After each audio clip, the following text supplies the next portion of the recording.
Big news from Ontario on the EV rebate situation. Tesla batteries are leading the charge in production efficiency. We have word on the next effort at Supercharger expansion, and much more. This is Tesla Tidbits episode number 471 for November 21st, 2018.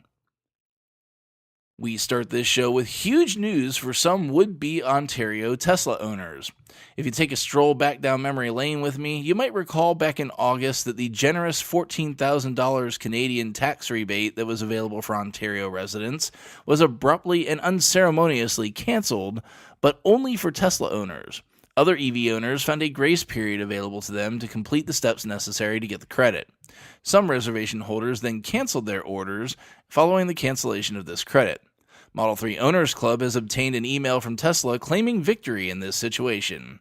From the email, quote, "We're happy to share that after taking legal action on behalf of our customers, Tesla has reached an agreement with the government to allow you to reorder a long-range rear-wheel drive Model 3 and claim the EHVIP rebate," end quote. There are some very specific steps to this, though, so pay attention carefully so you've got your ducks in a row. First and foremost, you need to receive the email that Model 3 Owners Club received a copy of. You'll need that in Step 2 coming up. The first step is to head to the configurator and configure your car again. You'll need to order a mid-range car, as the long-range car is no longer available on the configurator. You must also do this while utilizing the same name and email address that you did with your original order. When doing this, this will cause your order to be converted to the rear-wheel drive configuration. Next, that email I mentioned, you'll need to reply to it confirming that you intend to claim the rebate and provide the reservation number of the new order. You'll need to get this order in and take delivery before January 3rd in order to qualify for the extension. Tesla suggests that you put in your order prior to November 30th to guarantee qualifying for the program. However, this final key and caveat will likely motivate you to get that order in ASAP.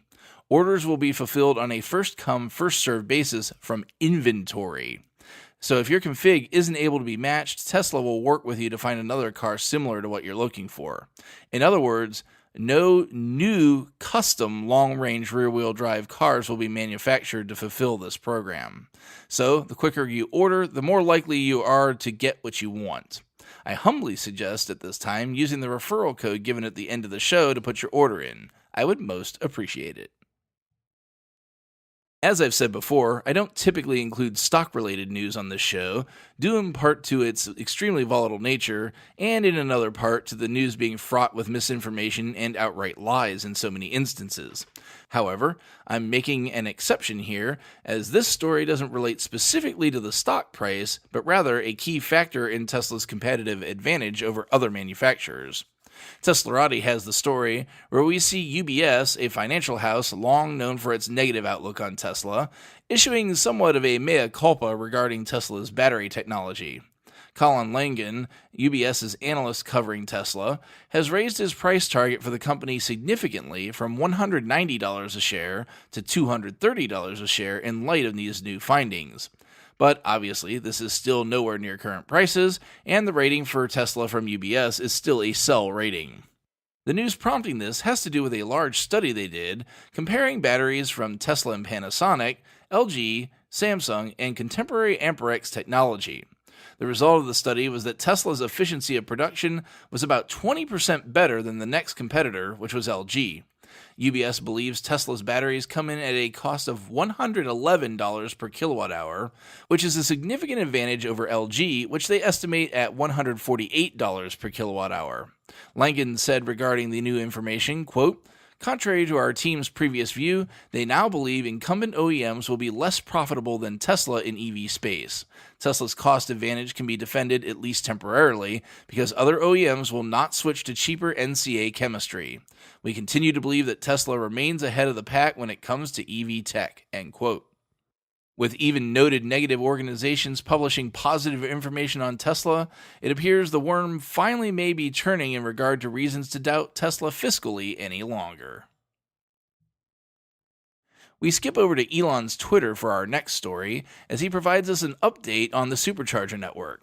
You might remember that last year, the goal of the network was to reach 10,000 available stalls before the end of 2017. This is a goal they ultimately failed to hit in that time frame, but did ultimately reach this year. Elon now has a goal to reach before the end of 2019. Quote, Tesla Supercharger capacity will double by the end of next year. Expect to be within range of 95% to 100% of population in all active markets. End quote. In addition, we got a tidbit on the long-delayed version 3 of the technology. Quote, Supercharger V3, which starts rolling out early next year, will also charge much faster. End quote. While we already knew that V3 was supposed to charge faster, we didn't have any time frame at all for its appearance. It would seem Q1 2019 is the target. As to the former statement, per Tesla's website as of this recording, there are currently 11,414 supercharger plugs in the world. That would put the goal at, rounding up for a nice clean number, 23,000 plugs by the end of 2019. This is a pretty bold goal to set, considering this is a doubling of all installations in the company's history in a little over 1 year. While the optimistic goal is appreciated, I'm certainly not holding my breath on this one, but at the same time, I definitely expect a concerted effort to expand the network. Whether or not they hit the stated goal, putting forth a concerted effort at expansion will still be a benefit to everyone. Electrek has some good news for folks that may have had one of their favorite options taken away recently in the great cleansing of 2018. To recap, the options lost recently were black textile interior, rear-facing child seats, 21-inch black arachnid wheels, panoramic sunroof, 72-amp charger in single-phase markets, and the 6-seat Model X with center console in the second row. Originally, when announced, Tesla only had told employees that the black textile option was still permitted off-menu, but Electrek now has sources informing them that all of these options are available, which Tesla later confirmed. So if you really wanted one of these, make sure to speak with a sales specialist to configure your car, and they should be able to make it happen.